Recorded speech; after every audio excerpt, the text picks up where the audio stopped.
What are the most common myths about fitness that keep dads stuck in an unhealthy cycle? That if I just find the right thing to do, then I'm going to get healthy. Then I'm going to get in the best shape of my life. Yeah. And that's not true. She mentioned that she's dealing with a lot of heavy stuff all day. And the last thing she wants to do is deal with heavy stuff in the gym. He's a busy dad. Right, Yeah. Balancing the family, balancing everything he's got to do for work, and he's probably got things to do at home. And what are some small, everyday habits that dads can adapt to improve their physical health without overhauling their lifestyle? How do you bring your wife along with that, man? I can see the enemy approaching the battleground. Hear the drums pound like a thunder sound loud. I gather up my crowd to prepare them for what's coming. We've been summoned. What's going on? Welcome to Alpha Dad Consulting, a show where we focus on helping dads become better family leaders. I am your host, G. Vidal, and my guest today is a devoted husband and present father to 5 amazing kids. He has also had success in powerlifting and is a jiu-jitsu practitioner.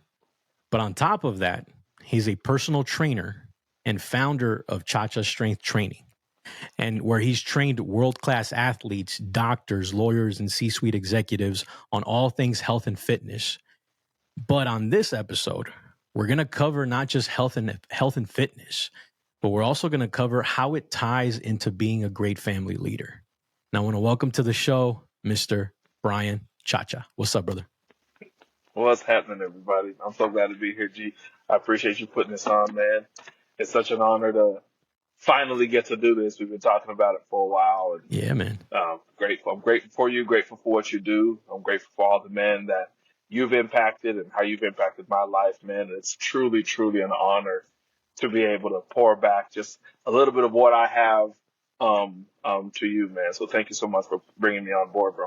Likewise, brother. The honor is mine, man. I love this. Yeah, we've been talking for a while. I've just, like I mentioned in the last episode, I've been on a hiatus with figuring this whole thing out, man. And I think now we're rolling 2025. We're bringing a lot of new content, a lot of new episodes, and we're going to be speaking to a lot of great family leaders this year that's going to give you all the tips and all the tricks and everything we know to make you prepare you guys as much as possible. So I'm excited. I'm excited for this talk. I'm excited for this conversation that we're about to have. So I want to jump into it, man. You and I know each other because of the Apogee program. That's how we met. And it's been like 2 years almost, since we started rocking. So, and I know you guys came in, we started in January on my class, but you guys started in April, right? So we're just a few months from like the 2-year mark where we met. And one of the things that we talk a lot about, and we've had conversations about this, but we talk about purpose. We talk about answering a calling. We talk about, how a man without purpose sometimes it's they're suffering in isolation, right? Like they have no direction, no guidance. And a lot of men that I talk to, a lot of men that I consult, they're dealing with that.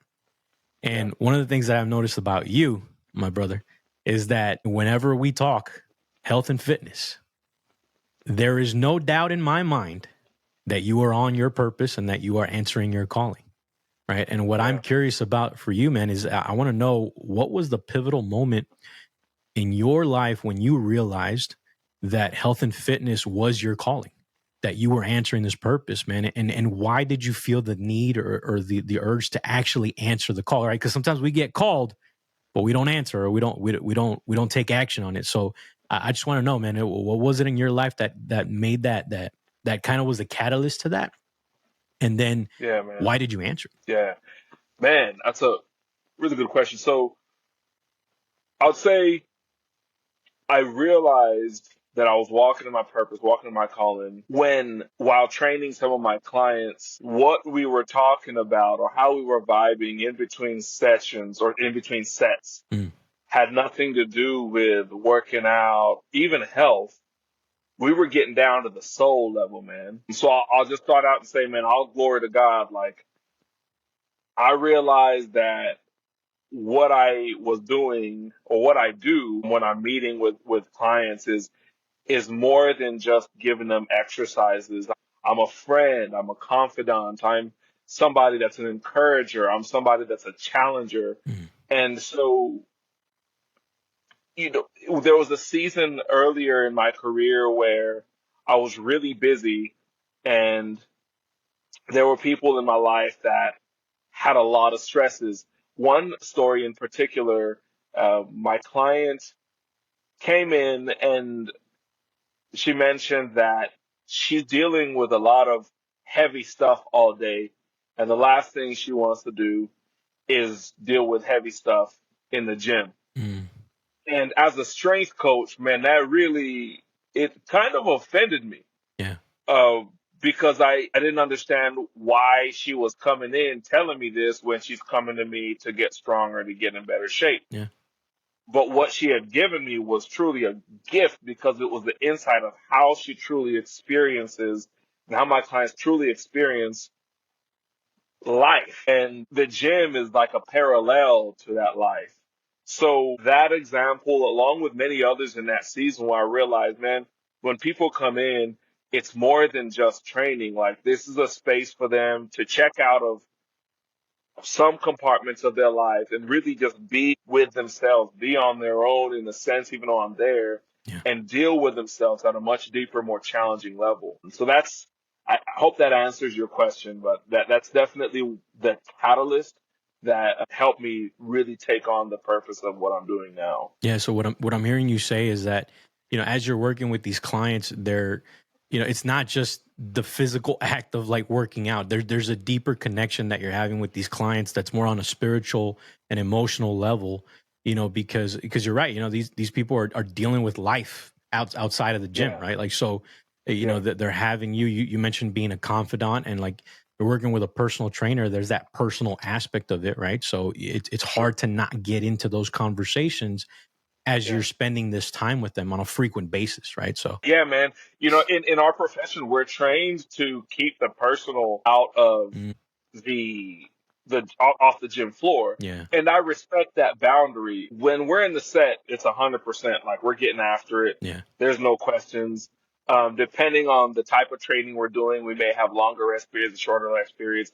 But anyway, there was a moment for me when some of what we were talking about, some of what we were sharing started to color how I look at my life, specifically as a parent. A lot of my clients, decade and a half ago, had kids that were slightly older than mine. Some of them had kids that are my kids' age now, okay, and some of them had kids that were getting ready to transition into like college and kind of grown up life, so to yeah, speak. And being able to walk with them in those seasons while they're expressing all the challenges and stuff that they're having with work and everything, mm, and seeing how, okay, maybe that worldview or those experiences or those attitudes or whatever those things are have shaped who they are, but also I'm seeing how they're shaping how their kids are yeah, and what their relationship was like. If there was turmoil, we're getting into some backstories that like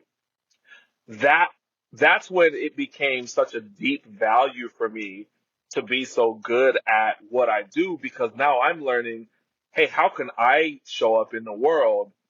And for me specifically, like for my children, for my wife, like that really started to shape me as a man during that season. I like that, man. Yeah, Yeah, that's good. That's yeah, powerful, dude. Because yeah, you're right. Not a lot of personal trainers are gonna go that route. Like they're gonna go in, clock in, get their check, right? Just do the right. workout, and that's it. Like, hey, I don't want to talk about nothing personal, man. But there's a Yeah, deeper connection there, and I love that how you're making that correlation on, how it plays into the home right now. They're showing up at home as yeah, well. So yeah, one man. so one of the things I want to get into, man, is, and I don't think I've ever asked you about this, but your fitness journey, bro. Like, were you Yeah. always like, were you always in shape, or was fitness always a part of your life, or is that something that became a part of your life as you got older, or like how did that even come into play? We've had I don't know if you remember Ethan Suplee. The guy Uh-huh. from Remember the Titans, big dude. Yep. He was a big dude, Yep. right? And he got in super Yeah, shape. he's a big dude now, Yeah, but I mean he's a big, straight but in the muscle. good, in all the right ways, right? Yeah, it's yeah, phenomenal. Yeah, it's yeah. beautiful. So what was your journey like, man? What kind of failures and setbacks did you deal with coming up on that? Man, uh, I have been small my entire life. Okay. It's not until the last few years that I realized, oh shoot, like I'm not a big guy by any means, but I'm also not as small as I've always seen myself. Man, growing up, From the time I came to this country, I was in the third grade. I was 50 pounds, and I broke the 100-pound mark my freshman year of high school. Oh wow. So Yeah. I have been a little human being. I've taken up very little space. Hide and seek champion my whole childhood. Like, people could not find me because I could fit anywhere. I Yeah. could fit anywhere. So when I was in the third or fourth grade, the first story memory that I have of doing strength training, my father told me a couple of things. He said people that sweat a lot are healthy and they're in good shape. And I was like, okay, cool. I could do that. And then he called them press ups, but he's push ups, press Yeah. ups. And man, if you do press ups, you're going to be strong and everything. And so there was one particular day I was home alone for whatever reason, and I took my mother's broomstick and my mother's broom, I unscrewed the broom and I got a couple of, do you remember those Tampico juices? Yeah. Y'all have Tampico? Yeah. We grew Okay, up the on big old Tampico, gallon bro. jugs. Yeah. Yeah, Yeah. man. Hey, that high fructose was That nothing but syrup in that mug. no orange juice in that thing, or no oranges No, at all nothing. in It that was thing, bro. orange color. Yeah. Yeah, man. Yeah, man. So I took a couple of those empty Tampico bottles, those jugs, Yeah. and I filled them up with water, and I put the broom through the handle of either one and crawled up underneath it. And I don't even know where I saw this, but I started doing these like bench presses on the floor. Yeah. And that's the first time I lifted, but one of the gallons fell off and spilled water all over the floor. Oh I man. freaked out. I Yeah. like tried to clean it up because I didn't want to make a mess. But that was, from a young age, I was fascinated. I was fascinated by physical development, or challenging myself, and physicality being Yeah. the method for that. I loved running and playing. So fast forward, actually the ninth grade is the first time I started lifting weights.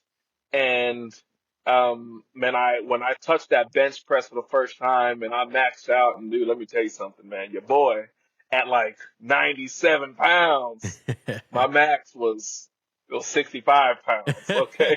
And that's almost your It full was, weight, bro, at the time. you're That right. is big I time, got bro. almost bench myself. if Yo, you I measure thought I it by 65. percentage though, that's not bad. That's pretty good. Man, I Yeah. wasn't doing bad, Nah. man. But man, I got a taste of that. I got a taste of that bug, Yeah. and somebody told me you gotta have protein. Looked in the mother's cabinet and Mm. stuff in the kitchen, and all we had was peanut butter. So man, I would work out and eat peanut butter, man. I work out and eat peanut butter. Ninth grade, I ate so much peanut butter one day, man. Like, I had the runs, bro. I just, but Yeah. I was hungry for it, Yeah. and so there Gotta was get a that young protein in. lady, man, trying to. Right. A young lady that was working in the athletic, what is that person that works with the athletes if they're injured? Athletic trainer. Okay. Gotcha. So one of the athletic trainers, I went in there for whatever reason, and she said, "Dang, Chacha, you got muscles." Bro, Yeah. that was it for That me. was it. Like, from that moment, a girl Eh, recognized yeah. that I had, I didn't even know why I was lifting before that. But from that moment, man, yo, I was working out a lot. So it's that's the long way back story. But man, I've always had I guess a passion, or a desire and an interest in physical development, challenging myself and competing with other people. Like I, I mentioned earlier, you mentioned earlier that I did some powerlifting in high school and played football, all like the typical stuff. But man, I would say a challenge that I had to overcome really was being a little person, Mm. being I became very personable because I didn't have the physicality that other guys had at my age to really have anything to offer, as far as whether it's protecting myself or being able to be the man or what have you. So physicality, or training and stuff, that helped over time, help me overcome that. I don't know. Does that answer your question? Yeah, yeah, absolutely, man. Like, yeah, I mean, it played into. I mean, I'm making the assumption here, but it played in a lot to your confidence, man. Like the self confidence, Yeah. right, of you just as a Right. man, and feeling your sense of self worth, right, as you were getting older, and especially during that age, man, like high school age, like you're Yeah, figuring all this man. stuff out, so you find essentially kind of like a purpose, right, during that moment in time, and Yeah. yeah, You know what it is? I agree with you, man. Yeah. Definitely before I got the muscles, I had to develop who I was. I Okay. had to accept where I was in the state that I was. I was a little person. Yeah. I was a little bitty person. I mean, anybody could lift me up. And, now I didn't get I had one bully in high school, but I'm sure that plays a role in who I am. But for the most part, like, it helped me develop my like kindness towards people. My parents are phenomenal human beings. They led our home well. And so the characteristics that they would preach and teach at home, I had to lean on those as a young man, as a young boy turning into a young man. Yeah. And the physicality gave me a target. It gave me something that didn't necessarily define me, but it would like refine me. It would help me along the way of trying to show this character that I depended on to try to survive while I was, younger. So yeah, from that, definitely a purpose was birthed because, when you get recognized for something, especially by somebody of the opposite sex at like 14, 15 years old, like Yeah. it'll really, at least somebody like me, I'm like, okay, I need to get more of that because I like that kind of That's attention. that So motivation I is say the real. origins weren't necessarily pure, but God Bro. used them, man. Dude, that's no joke, man. That's the reason why I became Christian. Yeah, church hey, listen, church man, them girls, bro. Christian dudes, That bruh. that's what started me going to church, and then all of a sudden, Hey, man. then I became a Christian. Hey, but It's you so know what? funny, bro. Whatever Yeah, he takes, yeah. yeah, that's whatever it That's takes. funny, That's man. definitely was a The, gateway. the Yeah, man. the hero origin stories of girls say you look good, cool. Yeah, let's do this. Let's have it. And she was a nice person, by the way. It wasn't like she was like fast or this. She was a very kind person. So it was cool for somebody with nice character to recognize Yeah. me because like, wow, that's very meaningful. That it gives, yeah, these muscles aren't just they're not just for looks. I guess like they can get people to, I don't know, they can get people to notice you that are actually meaningful human beings. I don't know. Switching gears just a little bit, I want to get into, and I'm looking at just kind of my notes. That's why I'm kind of Yeah. shifting my eyes over here because I want to get into some of these fitness kind of myths, man. So, what are the most common myths about fitness that keep dads stuck in an unhealthy cycle that you've seen? Oh man. I got to be honest, man. There's myths out there, Yeah. but in my experience, the biggest challenge that fathers, men that are trying to work out, guys that are trying to really get after it and figure this thing out, the biggest challenge that they face is it's partly overconsumption, not really okay, food maybe, but Mm. like of information. Yeah. Um, there's so much information out there. And as we have developed as human beings, whether it's through technology or studying the craft, whatever, as we've developed our ability to communicate in persuasive and meaningful ways and inspiring and motivating ways, there's so much information out there that inspires and that draws men this way or that way. And so not necessarily a myth, but a challenge that I see that a lot of men face. And I've fallen victim to this myself is Yeah. it's like the paralysis by analysis type situation Yeah. where, name this big scientist person that has all this research and this background that's legit and they share, you have to be eating, enter whatever in It's like that blank. You have to be intermittent eating meat, or you fasting, have to be right? eating only Or like vegetables, keto intermittent diets and fasting. like, yeah. Yes, all those. And there's such good research on all those, but you get that person that you trust and believe in that motivates you to do that. And then you tap into somebody else that's also very credible, also a good communicator, also a respectable man. And he's saying, yo, no, you got to do, cardio and eat, low fat, whatever the case may Yeah. be. Man, that's the biggest challenge that I see and that I experience, that I work with nowadays. But to go with myths, man, really, I would say it depends on people's age. Mm. The older people are, they typically will still be really dependent on still like a basic understanding of calorie in, calorie out, and fat being from the devil, and carbs being, well, There's some people believe carbs are from the devil. Some people believe carbs are the only way forward. So yeah, a lot of nutritional myths as far as exercise is concerned, they're not myths, but they're a narrow way of looking at training, heavyweight, low reps versus, or for building strength versus high reps, low weight for building like for chiseling or for defining the muscles. Yeah. Those aren't necessarily false or myths, but they're a limited way of looking at how training or really how one's body responds to training. So I don't know, how much do you want me to nerd out on this? Well, I mean, what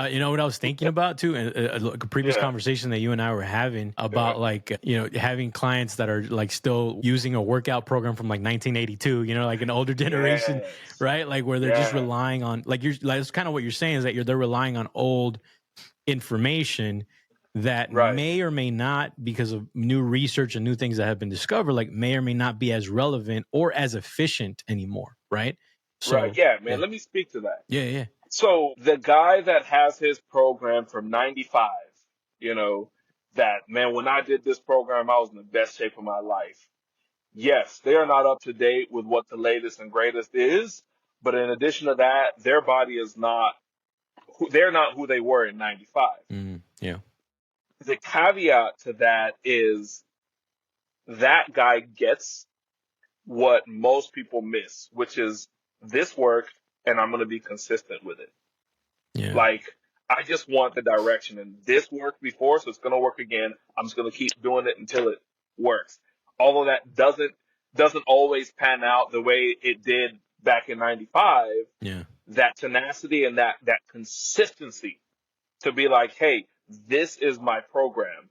Man, that's the stuff. That's the stuff. I think if there's a myth somewhere in here in this conversation and even in the ether, it's thinking that if I just find the right thing to do, then I'm going to get healthy. Then I'm going to get in the best shape of my life. Yeah.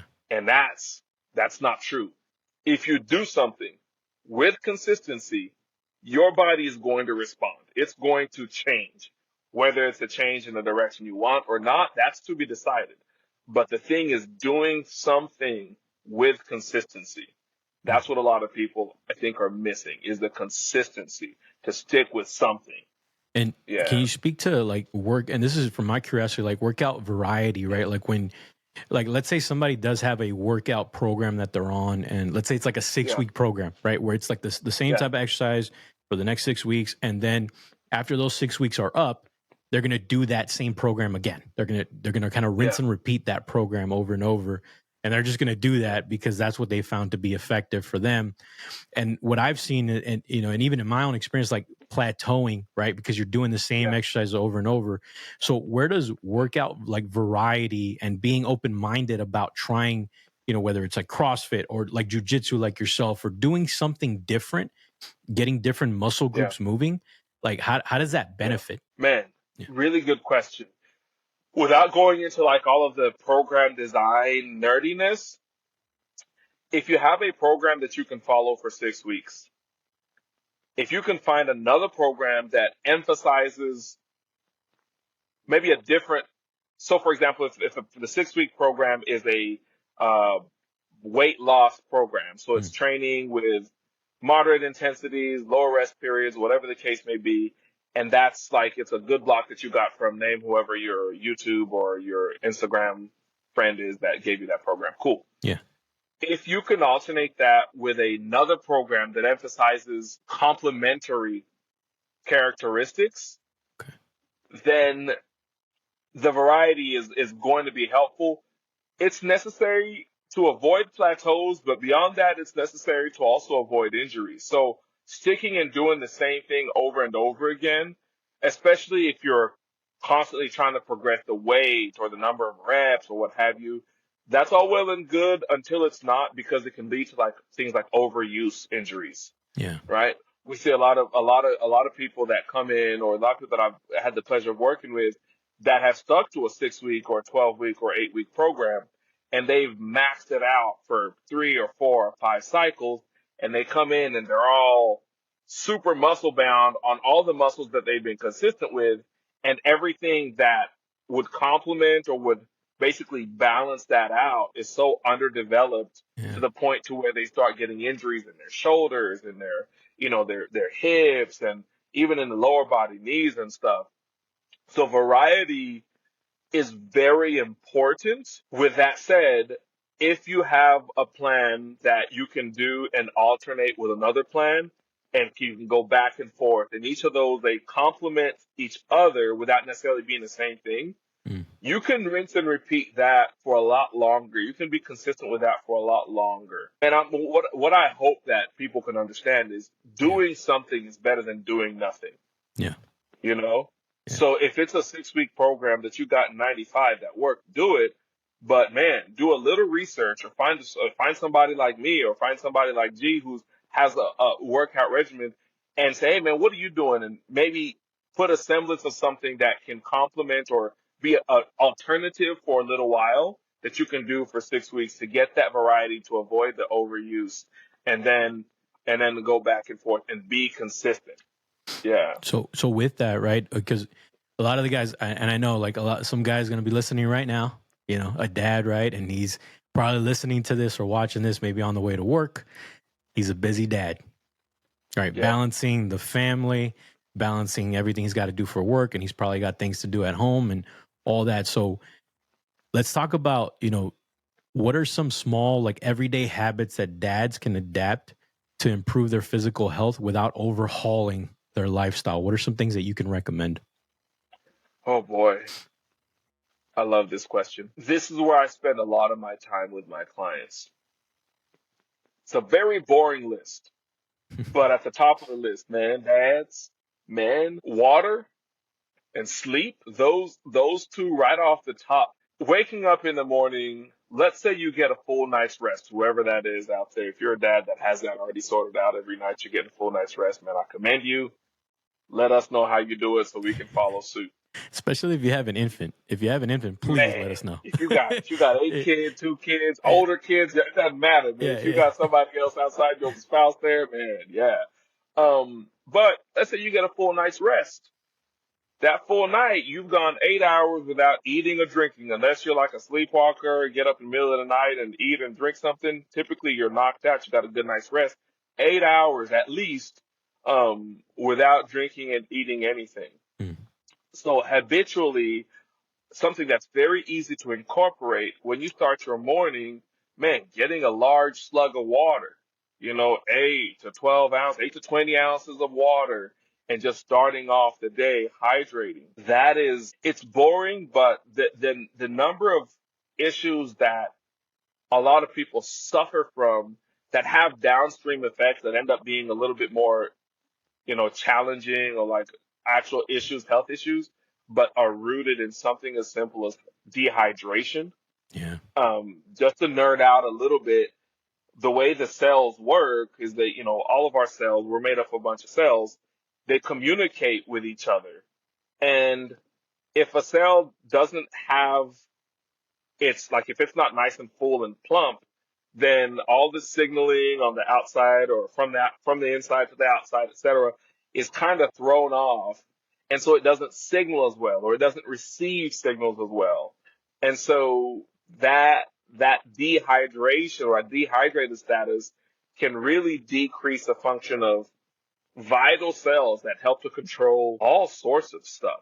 Mm. So hydration, and then at the other end of the day is getting to bed and having a nighttime routine. We all know now about blue light. We know about screens and everything. But what we can benefit from is trying to create a habit or a structure of a nighttime routine where you're literally doing the same thing every night so that your body knows, hey, after he has his vitamins or after he writes in his journal or whatever the case may be, after he reads his kids a bedtime story, he goes and lays down with a book and then he falls asleep. Like doing things like that to where your body knows what to expect when it comes to sleep.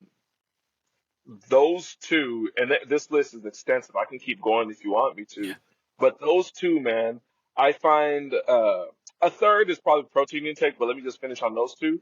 Yeah. I find that although those are boring, and when people pay me and they come to me, they don't want to be told you got to sleep better and drink water. They want my expertise and this specific training modality and this mobility scheme, and They want all the sexy really, and it's stuff, man. like Yeah. all the sexy stuff. But Yeah. like, bro, you're not sleeping. You can't recover from all the stuff that I give you on top of your day to day. If you have a Yeah. wife and kids, all the stress that you have to deal with at work that then you bring home to try to compartmentalize so you could be a good husband and a good father, and all that load Yep. sitting on top of whatever workout you need to do or try to squeeze in at the end of the day, or you started to squeeze it at the beginning of the day, and it compresses who you are. And then you want me to give you something sexy, but like, bro, you're not sleeping. Mm-hmm. It's impossible. Like, I like to stay on the foundation. So, man, hydration so that your cells can talk to each other in a way that is beneficial to you, and then actually working on your sleep. Man, if you knock those down and really get those, now you'll start to build changes that will actually, you'll get these transformations that you don't think are possible because your brain is functioning well and it can talk to the rest of your body to do what the demands that you put on it for it can adapt to those much better. I don't get this perfect, but when I go to sleep on time and then I get plenty of Right, water in the morning, dude, like, right. yeah, I'm not getting that like 2 o'clock slug where you're just like, oh man, like I'm drained right now, you know, like Yeah, yeah, it's yeah, yeah, it's interesting, man, when you're speaking about that. So yeah. let's switch into fitness, Okay. family, right? Yeah, How can dads involve their kids in fitness, man, to create sort of like a culture of health in their home? Because I yeah, find this something that like guys, and I've complained about this as well, is like where I'm going in for a workout in the gym room and then the kids come in, yeah, right? And yeah, it's like, oh, dude, don't wait, like you're like lifting something, you're like, wait, don't touch that. Like, yeah. how do you, how can you do that, man? Because then I've stepped in and I've stumbled with this where I'm like, I get into like yelling mode or I get Yeah, frustrated, right? Where I'm like, yeah. get out, like do this and that, and then I feel like crap because I'm like, man, he was just trying to be in there with me to try to work out with me. He's a kid. Right, He doesn't understand. He doesn't understand that he can get hurt. He's a baby. So how do right. we, in a healthy way, involve them in this fitness journey, man, with us? Lead from the front. Mm, So you experience this the same way I do. Kids are so amazing. They're so kind. They're so beautiful and gracious. They want to do what we do. yeah. They want to be around us just because we exist and they love us. And we don't, and so the risk of getting hurt is there, same as it is for us as adults. But man, to show the habit and the example to kids, to show the consistency, that's just what dad does. That's what mom and dad do. Dad goes into the gym room and he puts in work for however long you're in there. Um, Involving kids when you become proficient at a specific, maybe a regimen. Let's go back to that 6 week plan that you found. Yeah. And you get proficient at it, and maybe you found the other one, and so you're cycling back and forth, and you've got done a couple, 2 or 3 cycles, and you feel confident about it. Man, you're a coach. You're the first strength coach. Like, you don't have to go to college to be able to do something that you yourself have found how to do safely. Mm, Um, Man, we what we do in our home um, is we safely, and I have a story about that because we actually had an accident this past weekend. I'll oh have to wow. tell you about that. Maybe offline. I don't know. I can share it here if you want. Yeah. But safely, there's I try to make things fun for the kids because the type of work and the amount of work that's necessary for training, like the intensity that's needed, to try to put that on them at a young age is too much. But if Mm, they can enjoy just being in there, maybe it's the last 5 to 10 minutes of the workout where you're finishing up, or the first 5 to 10. It's like, okay, hey, you're gonna warm up with me. I'm gonna do these jumping jacks. I'm gonna do these little push-ups, and yeah. I'm gonna do these, and I want to see how many you can do. Man, leading from the front, just being the man of consistency, and then involving them and trying to make it kind of an enjoyable process. I think it's great. I have clients that come in. I encourage this a lot. They come in with their kids. Some of their kids, I had one client, she gave birth, and as soon as she was cleared, she brought her baby and her two older babies, but they were still young. Like, I think they were 4 and like Oh wow, they're small. Yeah. 3, Yeah. or maybe like 5 and 3, and then a newborn. Yeah. And Mama was putting in work. And at the end, we would save about 10 minutes at the end of the session. We get those big exercise balls. We'd go outside and, man, I was the bowling pin and that ball was the bowling ball. That's And awesome, man. I'd knock it out. And just being in the atmosphere, maybe even not necessarily working out, but having fun. The same way the bank gives your kids lollipops, like when Mm-hmm. you go to the bank drive-through or whatever, man, that's Yeah. like, yo, they like going to the bank because there's something pleasurable about being there. Yeah. Yeah. There's a reward for just Yeah, showing up. there's a reward. And so for our kids, man, the reward is time with dad, time with mom, doing what mom and dad does. Yeah. Like I know dad is being healthy because he works out. My daddy works out. My daddy can lift that big old dumbbell right there. That's what my daddy can do. And Mm. then getting in there and like, hey man, having a good time, maybe letting them do a push up or something, or saying, hey man, can you put that weight up for me, that little 5, 10 pound weight for me? Yeah. And just giving them a sense of ownership that they're with the big dogs, man, for a young man, and even for my young ladies. Like, you said I got a lot of kids, man. A lot of my kids are girls. So man, even for them being in there and putting in work, I'll challenge my kids. Like, try to do a push up. Not all my kids can, sorry, a pull up. Not all my kids can do pull ups. Mhm. But the moment that they do something that is close to a pull up, yo, Yep. biggest cheerleader. Whoa, man, that was close. You're 1 inch higher than you were last time. That's 100% better than the last inch. It's a lot of just letting them be part of and then allowing it to be a pleasant experience, man. But Yeah. ultimately leading from the front, like being about it. Like if that's not your vibe, letting them come in there because it could get dangerous, show up consistently. Keep showing up. Keep putting in the work. Let them see you when you're in there. Even if it's like, hey, you got to stay at the door while I finish this set. Let them see you and be consistent because that's that. A lot is caught. More is caught than taught. Yeah. They'll look and they see daddy's always going to the gym or daddy's always working out. Man, that goes a long way, bro. That's part of the culture. I love that, man. Yeah, that's so Yeah. spot on, man. And how do you think the strategy is the same? Because we talk kids, right? But how do you bring Yeah. your wife along with that, man? Woo! When one of you like, and this tends to be the case a lot of the times. Not saying in every situation, but a lot of the times, the Yeah. man tends to be more active, more, Yeah. and then the wife is, taking care of a lot of responsibility. If there's stay-at-home mom like my wife is, like she's Yeah. taking a lot of Yeah. the responsibilities of the home and the kids Right. and homeschooling in our case, right? Like, so it's a Right. lot, man. And then the last thing Yeah. you want to do is try to get a workout in. So it's like, Right. how do you lead on that side? Yeah, man. And the worst part about it, bro, is let's say y'all both start working out, man. Dudes 100% of the time see results way faster. And it's like, Yeah. yo, I did 10 push-ups and I could see my muscles. She did 50 push-ups and like, yo, she's struggling. Yeah. Man, I, I, I'll speak from my experience. Yeah. My wife and I met in college. There was a season when I was learning all this stuff that like I was by the book. I was militant with it. Like, this is what you're supposed to do. Yeah. That did not go well for our relationship. Like, apparently you can't tell your wife that she's doing things wrong and then get mad at her when she does it wrong again. Cause that, I don't know, for some reason it doesn't work. It doesn't work for my wife. I don't know about yours. But I agree. man, Wholeheartedly. yeah, man, doing something together.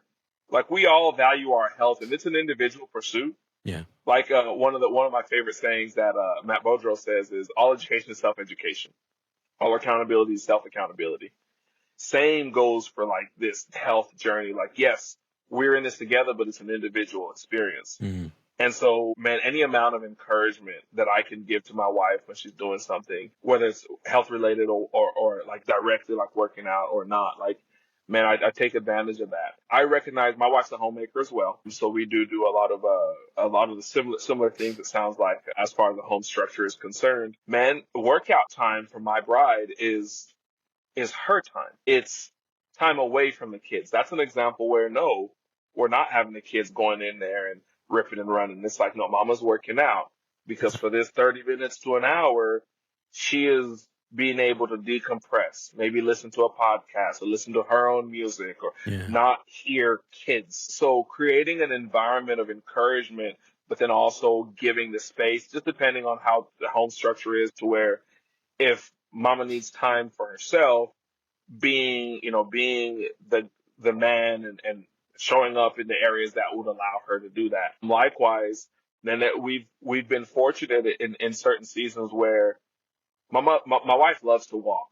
Um, and so, man, we'll take the kids and we'll go on a walk. Is that the most intense thing? No. Yeah. But does it decrease stress levels for my wife? Absolutely. Yeah. And that's huge. So as a man, as a father, as a husband, it sounds like I had the same response, is allowing yourself to be involved in one another's lives. But I think when it comes to your bride, it's more of, hey, we're in this together. So I'm not necessarily telling you what to do unless you want my guidance, but we're in this together. I'm going to encourage you. I'm going to support you. I'm going to tell you you look good. I'm going to tell you I notice the things that you're aspiring to. And I'm going to say, hey, just stick with it. Be patient when it feels like nothing's happening, when it feels like you're overwhelmed, man. It's all the other stuff that's not necessarily fitness related, Yep. but it's like trying to be a good husband, man. Like, we're all self-conscious to a certain level, and Yeah. our wives aren't different. And it's crazy, man. A compliment from me still works. Like, it's amazing. I've been Yeah. married for 11 years, and when I give my wife a compliment, it works. It makes her smile. It makes her Yeah. feel good. And so that, combined with any kind of health endeavor, encouraging the good things that she's trying to do, it goes a long way.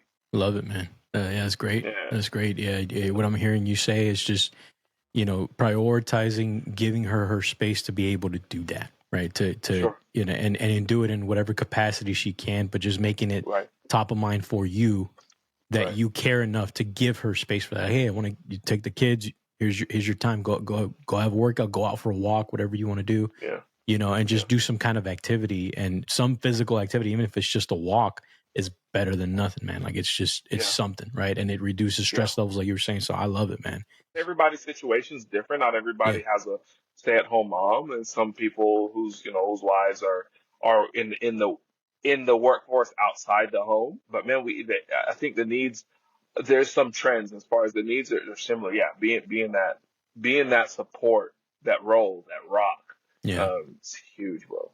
Yeah, I love that, man. Yeah, because Yeah, even in those situations, I'm thinking about, as you're saying it, and even in those situations, it's the same thing, right? It's like, yeah, prioritizing, given the time that you have in the evening or in the morning before you both have to head to work, what yeah, can you move, right? What can you shift around, even if it's like a 20-minute, 30-minute block where you can yeah, give each other that space to be able to do that. So I love that, yeah, man. yeah, Um, man. let's talk to a dad that's just, let's say they're listening to our talk about the importance of fitness in their life and health in their life, and they're just getting started on that journey. They're like, man, I've been putting this off for too long. They're just getting started on the journey. How should dad measure progress beyond the scale or looking at himself in the mirror? Measure your progress based on your commitment.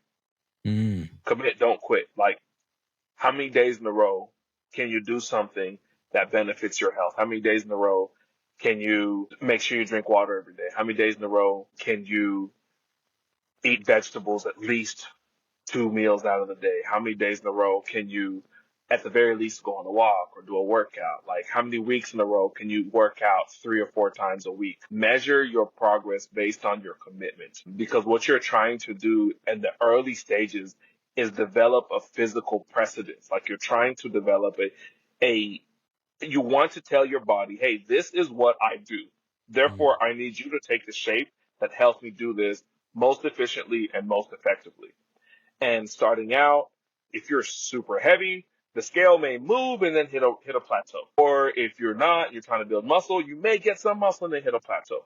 mm. Um, but early on, if you quit, then it's like saving up all your money and then spending it on that big Disney vacation, and then the next year starting over, saving up all your money. You're not actually making progress. You're going here, You're going here, then going back. Here, going back. But if you boom, I'm going here, I hit a plateau. Okay, boom, but I'm gonna keep moving. I'm gonna keep moving. I'm gonna keep moving. I'm gonna keep moving. All of a sudden, you hit another one. Okay, I got another plateau, but you keep moving. You commit, don't quit. That's how you measure your progress early on, and you could do that for, I would say, for years. In the sports, in the world level sports, it takes an average of like 7 years to develop a world class athlete. So from, hey, I just started this sport to like I am performing at the Olympics or at the highest levels of human performance takes 7 years. Wow. And that's for world class genetic freaks, right? Yeah.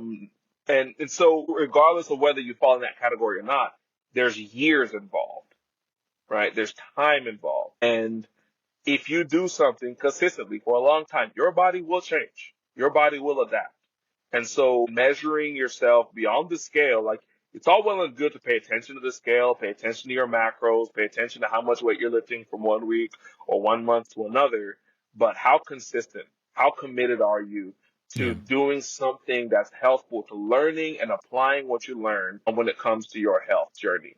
That's I think the best way to measure yourself, especially starting out. Yeah, that's huge, man. It's just that consistent. It always goes back to those daily habits, right? Of just Yeah. having the habit of doing this. And even if it's like, I talk to my guys about this, like having like a non-negotiable default, just something Yeah. that you just don't go below, right? And Yeah. then that will help you just kind of be consistent and not go and revert back. Cause that starting over that you were talking about, that is like Yeah. the worst part, man. That's the worst Yeah. part. Yeah, Yeah. like I think the analogy you used about like saving up all your money and then just blowing it on a Disneyland trip or something, like that's the Right. perfect analogy, because then you Yeah. gotta work your way back up and wait for those checks to come in so you can stack again. Yeah. And yeah, man, Yeah. it's not worth it. So just keeping that consistency, yeah, it's good, man. Yeah. Yeah. And even on that, if you don't mind me going on a little bit more, Yeah, go for it. speaking to even it's a new beginner, but they have that same access to a bunch of information we talked about at the beginning. Yeah, Like, man, like you will eventually do the really cool and sexy stuff if you're consistent with the basic stuff. yeah, Like a lot of times people will start a program that's really great and I'm committed to, then they'll commit to another program that's really great and I'm committed to. Then they'll commit to another program. And it's like it's not necessarily diversification. It's taking your money. I have these money analogies. You're like, okay, I'm gonna go with this stock. This stock is really good. But there's this other stock. And you take it out of that. Or even worse, you take a little bit out of that stock and you put it into this stock, a little bit out of that stock, you put it into this stock. And then you have this version of like, oh, I know a bunch of stuff. I'm doing all these exercise programs, but I'm not going anywhere because I've not invested enough time in this particular modality or training to yeah, really get the most out of it. So along with just doing something, it's like, yo, find something and stick with it. Like our red blood cells live between 80 and 100 days. Let's call it 90 days, right? That's 3 months. Right? So every 3 months you have brand new red blood cells. And other cells, they have different lives. I don't remember all the cells and how their lives, but let's just imagine that your red blood cells are super important. They transport oxygen among many other things. So like, where am I going with that? It takes your body, like, just give your body like 90 days.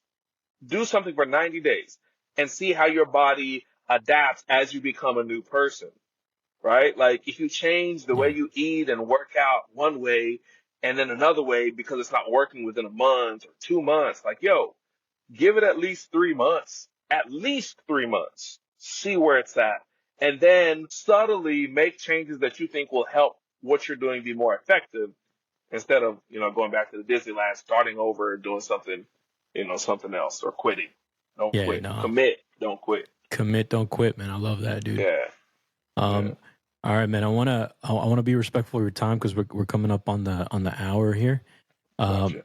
But I want to ask you this particular question. Like, so what's one habit, either habit, mindset, routine, whatever you want to use, you believe that every dad should adopt to lead their family effectively? Spend time with God. Man, I can only speak from my experience. Having a relationship with somebody greater than me, somebody outside of me that I believe in my heart is in charge of everything, and spending time submitting myself to God and then asking for wisdom and then moving according to the leadership that he provides, whether it's through his word or through a message from somebody, Yeah. then fa- having that relationship is the foundation for life as I know it.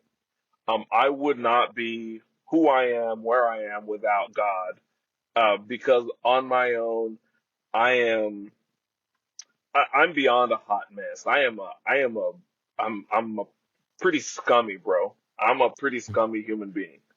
Um, who I am just on my own, I'm a wretched person. I'm not trying to be dramatic, but like I'm not a good person.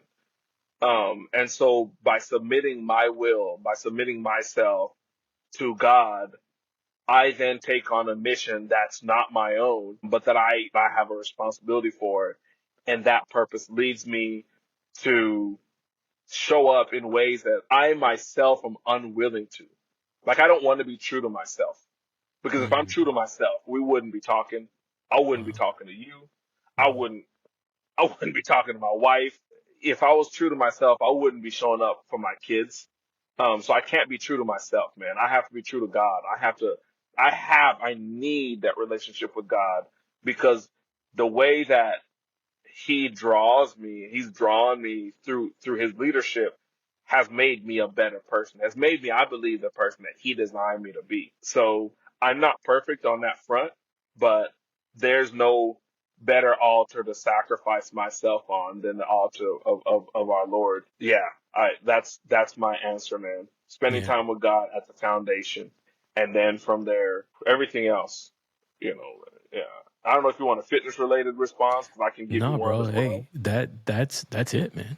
Like Yeah. that's real. You know what you're saying right there is real, man. And you're right. Like we're all broken, man, bro. We're all flawed, Yeah. man. We're all men that are inconsistent at times in different areas of life. Like, you know, we're all trying to figure out the disciplines of all the different facets of life, especially as a dad, as a husband, Yeah. as a man. Like, it's Yeah. hard, bro. You know, and Yeah. we're getting beat up culturally all around. The society's beating up men. So, you know, they make us look like bumbling idiots on social media, on movies and entertainment and TV shows and all that, man. And we're just flawed human beings trying to figure it out. You know, Yeah. so you saying that you use God as a North Star every single day, Yeah. that's I'll do powerful, my best. you I'll know, do my best, man. because we need it. We need that Yeah. guidance. We need that North Star. And one of the things that I heard, man, I'll share this with you. I think I've shared it on the podcast before, but I heard this from a guy named Myron Golden. He's Yeah. like a business coach. You might have seen some stuff from him, Mm-hmm. but he mentioned the concept of surrendering to God versus yielding to God, right? Ooh. And this is something that I really like because I've always had a problem with the idea of surrendering to God, surrendering my will to God or surrendering, right? Yeah. And so one of the things that Myron said is that when that the word surrender or the idea of surrendering to God is not in the Bible. Mm-hmm. And the idea there is that because when you surrender, you're surrendering to an enemy. Like if you think war, conflicts, right? Mm-hmm. One of the sides wins and the other side surrenders to them, Yeah. and that you're surrendering to an enemy, to an opposition. And when you think about the word yielding is something that you do to a friend, is something that you do to someone that you trust. You know, it's like, and this is the picture, this is how my brain works. You know, think about like back in high school, you're going to get into a fight and one of your buddies tells you, hey man, it's not worth it. You know, they stop you from making a mistake, you know, doing something that you probably shouldn't be doing, you know? So they cause you to yield because it's a trusted friend. It's somebody that you respect. Mm-hmm. And when he said that, that really resonated with me, where I was like, man, I like that concept of yielding to God, like yielding my life to God Yeah. because I respect him, because I trust him, because I'm following him and he is my North Star. Right. He's not an enemy. I don't want to surrender to him. I want to yield to him because he's a friend of mine. So yeah, it's just the dynamics, and it could be just semantics, Sure. right? But that concept really resonated with me. I just thought I'd share it with you because it made me think about what you were saying. Yeah. And it kind of relates, right, to this idea of having him as a North Star, this idea of giving yourself up and your will and your goals and kind of taking on his mission for your life versus you coming up with yours. Right. So, yeah, man, I love that, dude. I resonate with that a lot. So Yeah, I man. appreciate you sharing that. Yeah. However you end up there, man, just living outside yourself. Like one thing that I've noted to be true, and I'm really like, the longer I go, like I'm really starting to believe it as like just a foundational truth is, man, you have to be living in a way that you're outside of yourself. And somewhere in there, it's rooted in serving people outside of yourself, serving somebody outside of yourself.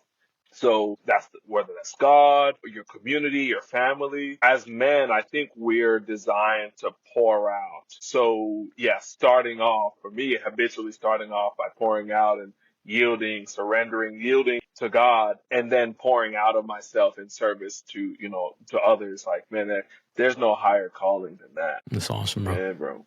I love it, man. I love it. All right, man. So where can we go and support you, bro? Like, where can we find more of your work? Yes. Where can the people go to connect with you?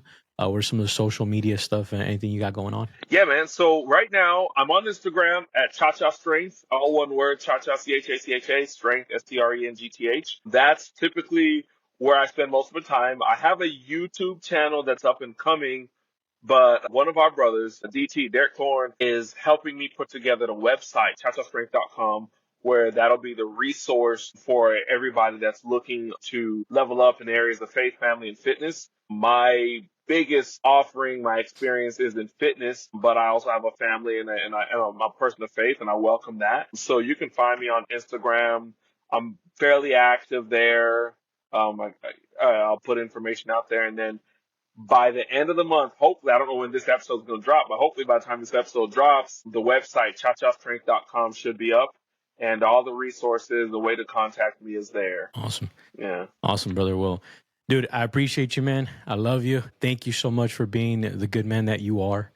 And, man, I thank you for showing up here today, man, and blessing the people with your knowledge on health and fitness, brother. Appreciate you. Yeah, man, I appreciate you too, G. I mean, it's really incredible what you've put together here and what you're building and crafting for these men. I am that guy that listens to these episodes and goes into programs like this because I'm humble enough to know that I need help.